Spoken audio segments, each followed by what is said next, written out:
Stroke या हेमिप्लीजिया rehabilitation के दौरान केयर गिवर्स के बहुत सारे सवाल होते हैं।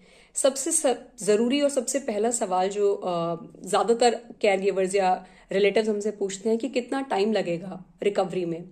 स्ट्रोक के बाद रिकवरी बहुत सारे फैक्टर्स पे डिपेंड करती है, जिसमें सबसे पहला है कि एक्सटेंट ऑफ इंजरी कितना है, यानी ब्रेन का कितना हिस्सा, कौन सा हिस्सा जो है डैमेज हुआ है इस्कीमिया या हेमरेज की वजह से, तो उस पर डिपेंड करेगा। बट इनिशियल 6 मंथ्स जो है वो बहुत क्रूशियल रहते हैं, तो जितना जल्दी आप रिहैबिलिटेशन शुरू करेंगे उतना बेटर रिकवरी के चांसेस रहेंगे।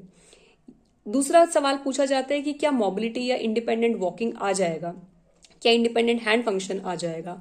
बिल्कुल हम उसकी कोशिश कर सकते हैं। इंडिपेंडेंट हैंड फंक्शन और इंडिपेंडेंट वॉकिंग अगर इनिशियल 6 मंथ्स में प्रॉपर एक्सरसाइजेस हैंड की ग्रिप स्ट्रेंथ के लिए, लेग की वॉकिंग के लिए, प्रॉपर स्ट्रेचेस और साथ में बैलेंस ट्रेनिंग किया जाए तो पेशेंट के इंडिपेंडेंटली वॉक करने के चांसेस बहुत बढ़ जाते हैं।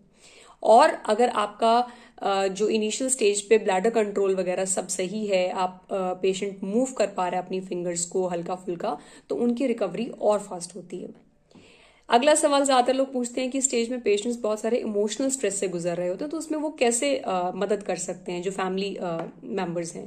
तो आप थोड़ा पेशेंटली डील कीजिए, थोड़ा धैर्य रखिए और समझने का कोशिश करिए कि कई बार आउटबर्स्ट जो इमोशनल रहते हैं वो पेशेंट की जो मेडिकल कंडीशन है उसकी वजह से है। उनका टेम्पररी मूड अपसेट नहीं हो रहा है, it is the condition which is leading to this.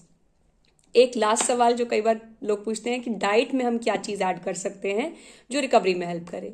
तो देखिए, प्रोसेस्ड फूड और एक्सेसिव सॉल्ट को दूर रखिए खाने से। नेचुरल जो घर में सिंपल सादा खाना रहता है, दलिया, खिचड़ी, फ्रेश वेजिटेबल्स, फ्रूट्स, उनका इंटेक बढ़ा के खाना इंक्लूड करिए।